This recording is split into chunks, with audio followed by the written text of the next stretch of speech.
Hello dears, എല്ലാവർക്കും നമ്മുടെ പുതിയൊരു വീഡിയോയിലേക്ക് സ്വാഗതം. ഇന്നത്തെ വീഡിയോയിൽ നമ്മളൊരു ഫുൾ സർക്കിൾ സ്കർട്ട് എങ്ങനെ സ്റ്റിച്ച് ചെയ്യാൻ നോക്കാം. ഫുൾ റൗണ്ട് വരുന്ന ഒരു സ്റ്റിച്ചാണ് കേട്ടോ. അപ്പോൾ അതിൻ്റെ തുണി എങ്ങനെയാണ് മടക്കുന്നതെന്ന് നോക്കാം. നമുക്കിപ്പോൾ ഒരു 2 മീറ്റർ തുണിയാണ് ഞാനിവിടെ എടുത്ത് വെച്ചിരിക്കുന്നത്. അത്രയൊന്നും ആവശ്യമില്ലെങ്കിൽ പോലും ഒരു 6 വയസ്സുള്ള കുട്ടിയുടെ അളവിൽ തയ്ക്കാനായിട്ട് ഞാനിപ്പോൾ 2 മീറ്റർ തുണി എടുത്ത് വെച്ചിട്ടുണ്ട്. ആ തുണി നമ്മളൊന്ന് 4ആയിട്ട് ഇതുപോലെ മടക്കുക. നിങ്ങൾക്ക് വീഡിയോ കാണുമ്പോൾ മനസ്സിലാവുന്നുണ്ടെന്ന് വിചാരിക്കുന്നു. ആദ്യം ഒന്ന് മടക്കി, രണ്ടാമത് ഒന്നുകൂടെ മടക്കി, പിന്നീട് മടക്കുന്നത് കോണായിട്ടായിരിക്കണം. കണ്ടോ, ഈ ഒരു രീതിയിലാണ് നമ്മൾ മടക്കേണ്ടത്. അതിനുശേഷം നമുക്ക് അളവുകളൊക്കെ ഒന്ന് നോക്കാം. നമുക്ക് ഇതിന് വേണ്ട അളവുകൾ എന്ന് പറഞ്ഞാൽ ആകെ വേണ്ടത് നമുക്ക് ഹിപ്പിൻ്റെ അളവും അതുപോലെ തന്നെ ഫുൾ ലെങ്ത്തുമാണ്. ഇപ്പോൾ കുട്ടിയുടെ ഹിപ്പിൻ്റെ അളവെന്ന് പറഞ്ഞാൽ 20 ഇഞ്ചാണ്. 20ൻ്റെ കൂടെ ഞാനൊരു ലൂസായിട്ട് 2 ഇഞ്ച് കൂട്ടുന്നുണ്ട്. അപ്പം നമുക്ക് എത്ര കിട്ടും? 22 കിട്ടും. ആ 22 നമുക്കിപ്പോൾ എത്ര ലെയറാണ് നമ്മൾ ഈ ഒരു സ്കർട്ടിന് വേണ്ടിയിട്ട് എടുക്കുന്നതെന്ന് നോക്കുക. അപ്പോൾ നിങ്ങൾ ഒന്ന് നോക്കി കഴിയുമ്പോൾ നിങ്ങൾക്ക് മനസ്സിലാവും. 8 ലെയറാണ് നമ്മളിപ്പോൾ തുണി വന്നിരിക്കുന്നത്. അപ്പോൾ 8 കൊണ്ട് അതിനെ ഡിവൈഡ് ചെയ്യാം. ഇത് ഫുൾ സർക്കിൾ ആയതുകൊണ്ടാണ് നമുക്ക് ആ 8 ലെയർ വന്നത്. ഹാഫ് സർക്കിൾ ആണെങ്കിൽ അതിൻ്റെ പകുതിയേ വരുള്ളൂ. അപ്പോൾ 22നെ നമുക്ക് 8 കൊണ്ട് ഡിവൈഡ് ചെയ്യുമ്പോൾ കിട്ടുന്നത് എത്രയാണ്? 2.75 ആണ്. അതായത് 2.25 ഇഞ്ചാണ്. നിങ്ങൾ 2.25 ഓർത്തുകൊണ്ട് 3 ഒന്നും മാർക്ക് ചെയ്യേണ്ട ആവശ്യമില്ല. കറക്റ്റ് 2.25 ആ ഒരു കോർണറിലായിട്ട് മാർക്ക് ചെയ്യാം. എവിടെയാണോ 2.25 ടേപ്പ് വയ്ക്കുമ്പോൾ വരുന്നത്, ഇതുപോലെ ടേപ്പ് വയ്ക്കുമ്പോൾ നമ്മൾ താഴ്ത്തി വെച്ച് നോക്കുമല്ലോ, അന്നേരം 2.25 വരുന്ന എവിടെയാണെന്ന് വെച്ചാൽ ഒന്ന് സ്ട്രെയിറ്റ് ലൈൻ വരയ്ക്കുക. എന്നിട്ടൊന്ന് ഷേപ്പ് ചെയ്ത് വരച്ച് കൊടുക്കുക. അവിടെയാണ് 2.25. പിന്നെ ആ ഒരു പോയിന്റിൽ നിന്ന് നേരെ താഴേക്കാണ് നമ്മുടെ ലെങ്ത്ത് മാർക്ക് ചെയ്യേണ്ടത്. ഞാനിവിടെ ഇപ്പോൾ ഒരു 21 ഇഞ്ചാണ് അവിടെ മാർക്ക് ചെയ്യുന്നത്. ആ 21 ഇഞ്ച് എല്ലാ ഭാഗത്തേക്കും മാർക്ക് ചെയ്യുക. ഉണ്ട്. എന്നിട്ട് ഈ ഒരു ലൈൻ എല്ലാം കൂടെ ഒന്ന് കൂട്ടി യോജിപ്പിച്ചതിന് ശേഷം അത് നമുക്ക് കട്ട് ചെയ്തെടുക്കാം. അപ്പോൾ ഇത്രയേ ഉള്ളൂ. വളരെ സിമ്പിളാണ് നമുക്കിത് ചെയ്യാനായിട്ട്. അധികം കട്ടിങ്ങും ഇല്ല, അതുപോലെ തന്നെ അധികം സ്റ്റിച്ചിങ്ങും ഒന്നുമില്ല. ഇതൊന്ന് നിവർത്തി കഴിയുമ്പോൾ എങ്ങനെ ഇരിക്കുന്നതെന്ന് ഞാനൊന്ന് കാണിച്ചു തരാം. കണ്ടോ, ഇതാണ് ഫുൾ റൗണ്ട് വരുന്നത്. നമുക്ക് എന്നിട്ട് ഒരു സൈഡ് ഒന്ന് കട്ട് ചെയ്ത് കൊടുക്കാം. കാരണം എന്താണെന്ന് വെച്ചാൽ നമുക്ക് പടിയൊക്കെ പിടിപ്പിക്കാൻ എളുപ്പത്തിനായിട്ട് ഒന്ന് കട്ട് ചെയ്ത് കൊടുക്കുന്നുണ്ട്. അപ്പോൾ അതിൻ്റെ മുകളിലൊരു വേസ്റ്റ് ബാൻഡും കൂടെ വരുന്നുണ്ട് കേട്ടോ. അതിൻ്റെ അളവുകൾ നമുക്ക് നോക്കാം. ഇപ്പോൾ വരുന്നത് ഫുൾ ലെങ്ത്ത് വരുന്നില്ല, ഒരു 3/4 ലെങ്ത്തിലാണ് വരുന്നത്. ഞാനപ്പോൾ അവിടെ ആ ഒരു ഓപ്പണിങ്ങിൻ്റെ അവിടെ നിന്ന് ഒരു 2 ഇഞ്ച് താഴേക്കൊന്ന് മാർക്ക് ചെയ്തിട്ടുണ്ട്. അത്രയും ഭാഗം താഴേന്ന് യോജിപ്പിച്ച് കൊടുക്കണം. അതിനുശേഷം ബാക്കിയുള്ള ഭാഗത്താണ് നമ്മൾ മുകളിലേക്ക് പടി പിടിപ്പിക്കുന്നത്. അപ്പോൾ ഏറ്റവും മുകളിൽ ഞാൻ മാർക്ക് ചെയ്തിരിക്കുന്നത് 2.25 ഇഞ്ചാണ്. ആ 2.25ൻ്റെ അവിടെ നിന്ന് താഴേക്ക് 21 ഇഞ്ചൊന്ന് മാർക്ക് ചെയ്ത് കൊടുക്കുന്നുണ്ട്.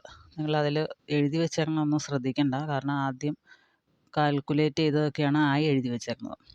എന്നിട്ട് കറക്റ്റ് 21 ഇഞ്ചിൽ നമ്മൾ ആ പേപ്പറിൽ കാണിച്ചില്ലേ, അതുപോലെ ഞാനൊന്ന് കട്ട് ചെയ്ത് വെച്ചിട്ടുണ്ട്.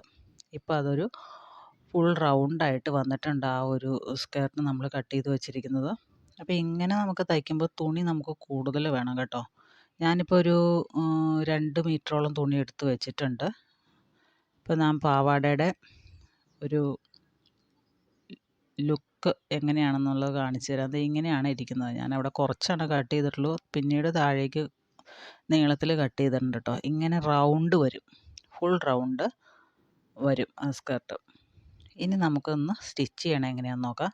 അപ്പോൾ നമ്മൾ കട്ട് ചെയ്ത് ആ സൈഡിൽ വെച്ചിട്ടില്ലേ, ആ സൈഡിൽ വെച്ചേക്കണം നമുക്കൊന്ന് ജോയിൻ ചെയ്ത് കൊടുക്കാം.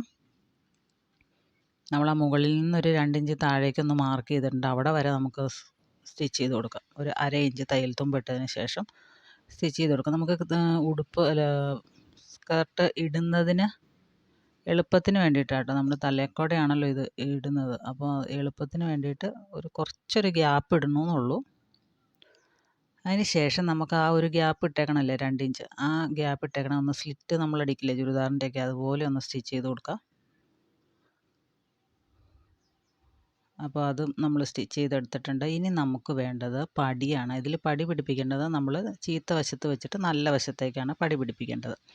അപ്പോൾ ഒരു 4 ഇഞ്ച് വീതിയുള്ള ഒരു പീസും വേസ്റ്റിൻ്റെ അത്രയും വിഡ്ത്തിലുള്ള ഒരു ക്ലോത്ത് ഞാൻ എടുത്തു വെച്ചിട്ടുണ്ട്. അതിൻ്റെ വീതി എന്ന് പറയുന്നത് 4 ഇഞ്ചാണ്. അതിൻ്റെ ഒരു സൈഡ് ഞാനൊന്ന് മടക്കി അടിച്ചിട്ടുണ്ട്. ഇനി ഞാൻ ഈ പീസ് വെക്കുന്നത് ഇതിൻ്റെ ചീത്ത വശത്താണ്. നമ്മുടെ സ്കേർട്ടിൻ്റെ ചീത്ത വശമുണ്ടല്ലോ, ചീത്ത വശത്താണ് ഞാനിത് വയ്ക്കുന്നത്. ഒരു 1/2 ഇഞ്ച് പുറത്തേക്ക് തള്ളി നിൽക്കാൻ പാകത്തിന് വിട്ടിട്ടാണ് ഫുള്ളായിട്ട് സ്റ്റിച്ച് ചെയ്ത് വരുന്നത്. ഒരു 1/2 ഇഞ്ചിലോ അല്ലെങ്കിൽ 1/4 ഇഞ്ചിലോ ഒക്കെ നിങ്ങൾക്ക് സ്റ്റിച്ച് ചെയ്തെടുക്കാം.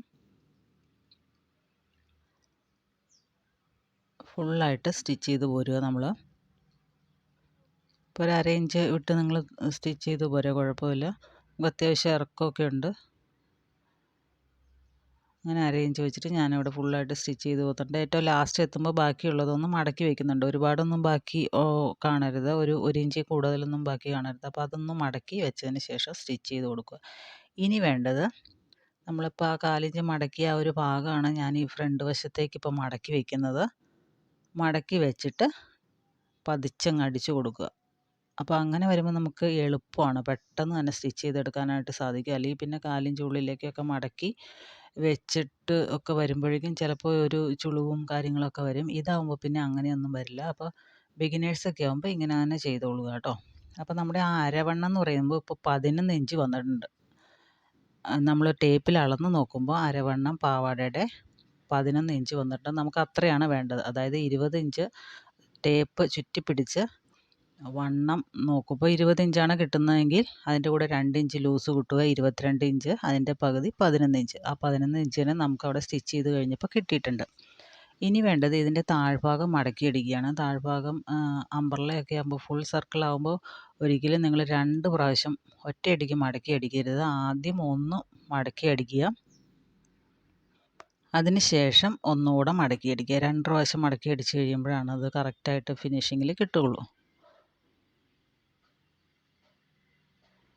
അപ്പോൾ വളരെ എളുപ്പമാണ്, എല്ലാവരും ഒന്ന് ചെയ്ത് നോക്കണം. ഇതാണ് ഇതിൻ്റെ ഫൈനൽ ലുക്ക് വരുന്നത്.